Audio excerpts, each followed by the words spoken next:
Are you tired of plain old chocolate-covered strawberries? I don't blame you, but these adorable graduation strawberries are easy to make and will have your guests raving about how cute they are. Start by making the caps using our small graduation cap chocolate mold. Fill in the tassels with yellow Merckens chocolate melts and give the mold a tap to bring air bubbles to the surface. Let the tassels set at room temperature for a few minutes and then fill each cavity with Merckens dark chocolate melts.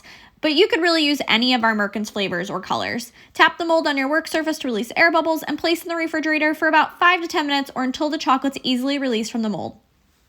Next, you'll need strawberries that are washed and dried thoroughly. Cut the green stems off and also cut the tip of the strawberries. You can save the strawberry tips for a snack for later, or if you have enough, make a strawberry dessert salsa.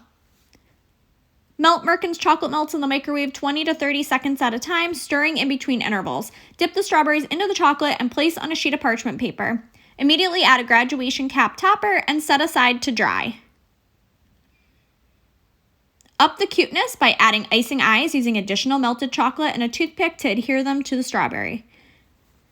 And that's it. Easy and adorable chocolate-covered strawberries that will stand out at any graduation party. You can get all the supplies for this project at confectioneryhouse.com.